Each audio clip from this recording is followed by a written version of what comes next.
Hi guys, welcome back to my channel. My name is Dominique Davis, also known as Brown and Bindi, and here on this channel we practice flexibility of the mind, body, and spirit. If you would like to join the Bindi Bunch and become a reality bender yourself, make sure that you click the subscribe button and the notification bell so that you can be notified when I make new videos. Okay, let's talk about today's topic. So the week before last, I believe, a subscriber asked me a very good question. How do you identify the difference between inspired action and acting desperate? Because there is a passion behind both of those actions that can sometimes be very confusing. There's a fire behind both of those actions.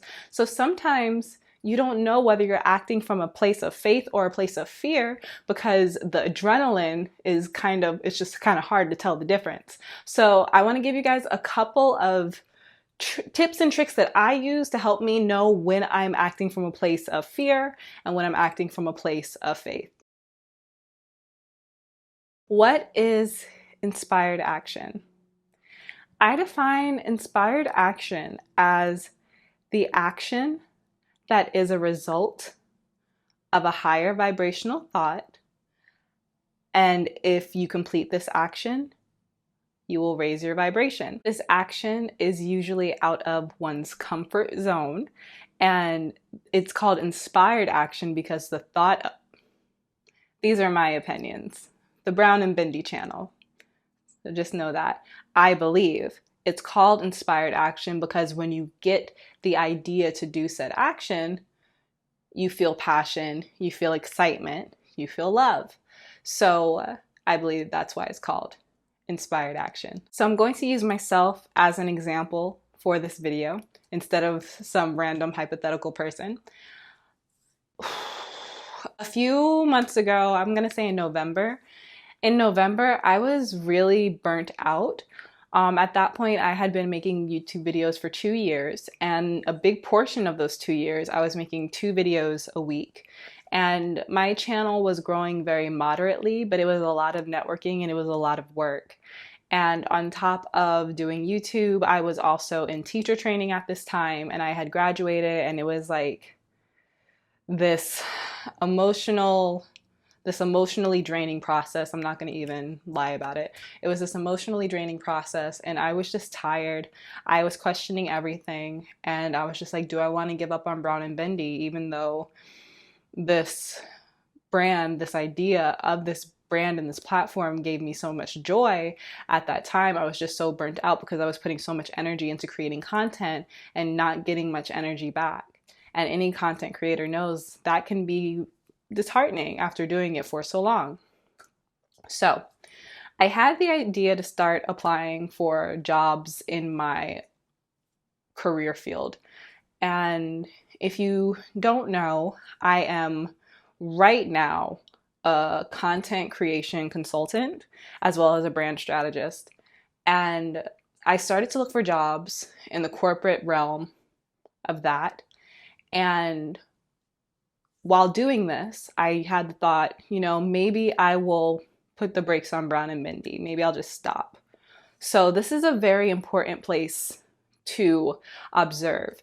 So it was a decision. And I'm so grateful because I have friends who told me, like, this is your baby. It's not your brand. Brown and Bindi's your baby, and you can stop, you can take a break, you can get a breath of fresh air, but don't delete the account, don't delete the videos, don't shut it down, just take a break. So let's look at that. I was inspired to create a platform, and then I became disheartened. So I had the choice to end the platform and apply for different jobs. And instead of ending the platform and applying for different jobs, I chose to keep the platform alive and still apply for different jobs. This is important to me to talk to you guys about because I want you guys to know that our brains are very complicated and not complicated to understand. They are just miraculous, and our brains work way more than we could ever perceive. So one side of me was holding on to Brown and Bindi, and the other side of me was looking for another job. I was doing the two things at the same time. So what I started to realize while doing interviews and getting deeper and deeper into my job search, the longer you look for jobs, the further along you get on interviews. What I realized was I was losing energy very quickly, because if you're looking for a job, that can really affect your sense of self-worth, because all of a sudden your self-worth is put on a piece of paper, on a resume, and sent out. And hopefully someone sees something on that resume that makes them want to contact you. It's like your entire energy, your entire person is confined to a sheet of paper. And if you're not well connected, or if you don't feel like you're well connected, you can begin to doubt yourself. And that's what happened to me. So immediately I realized that I was becoming unhappier. That's the beautiful thing about awareness. That's the beautiful thing about developing awareness. When your life starts to go into a direction that's not what you intend, you can identify it. Instead of just going along for the ride, you can say, actually, let's make a U-turn, right? So I realized that I was starting to have more anxiety attacks. I was starting to doubt myself more. And I noticed on the days of interviews, like I was almost not functioning. If you haven't been on the channel long, I have really bad social anxiety, and if it gets really bad, I can't function. I have panic attacks, and it's a whole thing. But it was getting to those points on, it was getting to that point on days that I had interviews. So I realized that looking for a job was a fear-based decision. But just because I realized it, that didn't mean that the fear went away. So I was scared of not having the income that I wanted. So I continued to look for a job, even though I knew I was doing it out of fear. It became kind of like a vicious cycle. Thankfully, I have my tools. I have my vibrational tools that I can reference whenever I'm feeling low. So I just started to do the work again. I started to do tons more scripting. I started to do more journaling. I started to do more meditation. And that's when I really started turning things around. I started to identify that I felt weak, that I felt undesirable, that I felt dumb. I was able to identify all the ways that interviewing made me feel. So I said, instead, I want to feel qualified and irreplaceable, because that's what I am. I am qualified for any of these jobs, and I am irreplaceable. If you don't hire me, fine, but you're not going to ever find anyone like me. That's the mindset that I wanted to shift into. So within shifting into that mindset, my passion for YouTube came back. So that is another thing. When you're raising your vibration, be very aware of what you're pulled to do. When you're doing positive things for yourself, even if it has nothing to do with your career, pay attention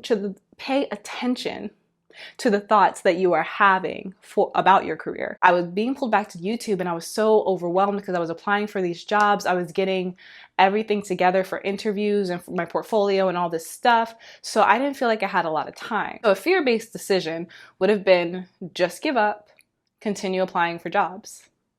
The inspired action came when I thought to myself, okay, I don't have time to sit down and film and edit. Why don't I just start filming with my iPhone and uploading? Do you guys remember when I started doing that? A lot of you probably don't. So a very small percentage of you probably remember when I started making videos with my iPhone and the quality went way down, and there was no outline, there was no real plan for the videos. They were very laid back.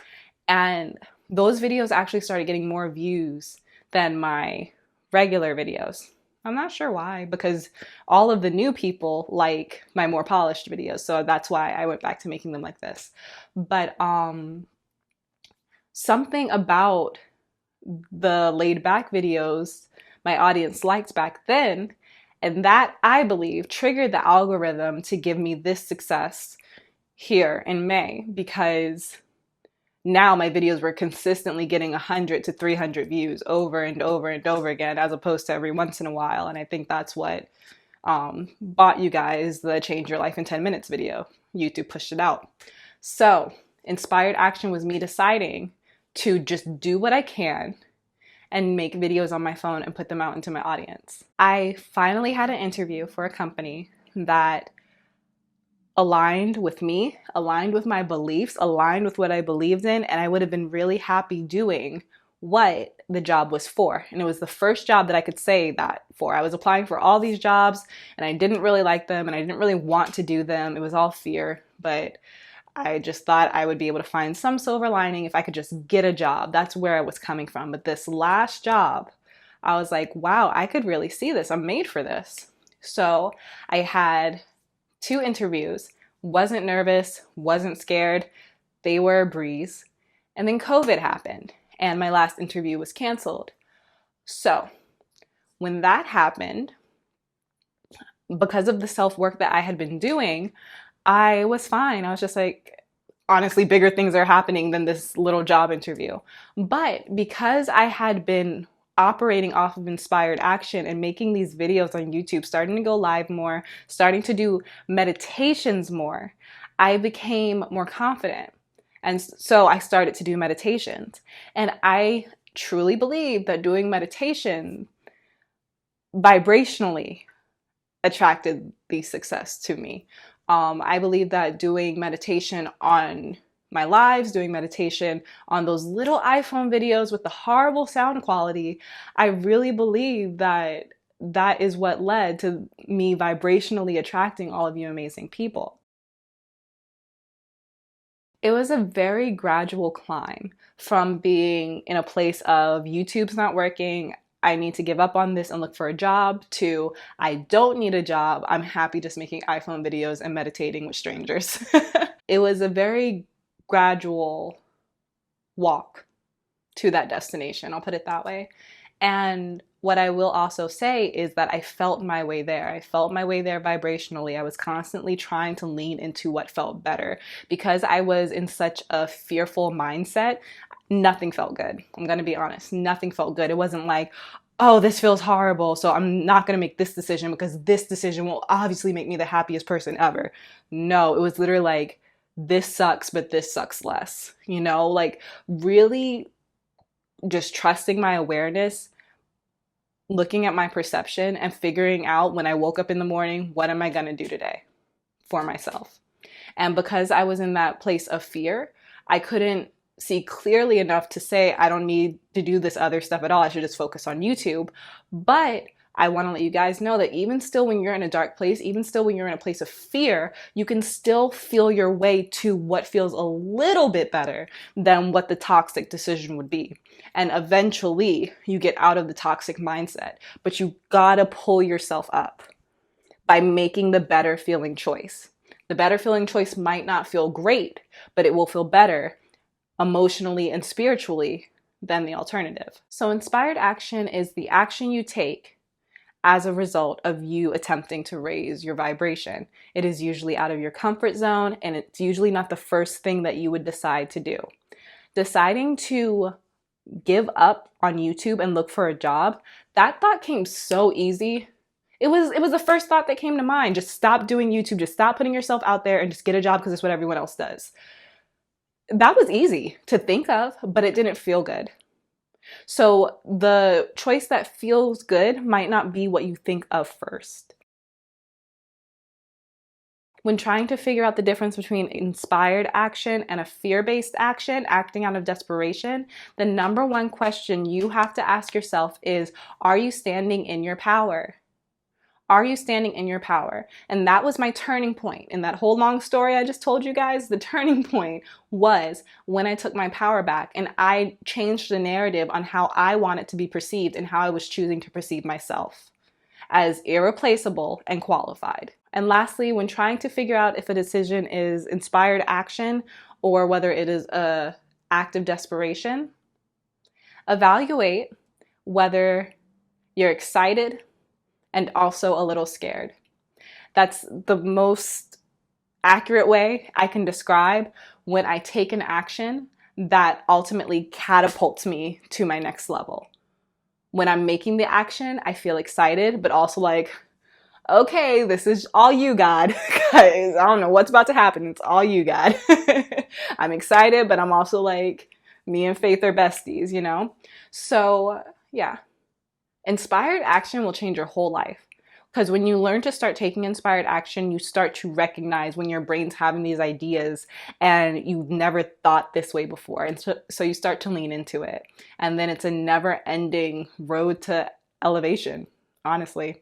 So listen to your heart, listen to your mind, take the emotion out of it, and just learn to be aware of your thoughts and your actions and how to articulate them to yourself so that you can better understand them.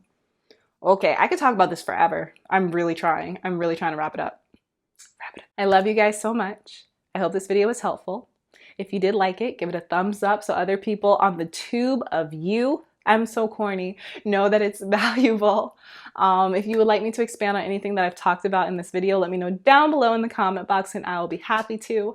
Last but not least, please make sure that you are subscribed so that you can be around for my next video, and click that notification bell just in case you don't get the notification that I have a new video. If you click the notification bell, then you'll get the notification. Okay, you guys, I love you so much and I'll see you next video. Bye.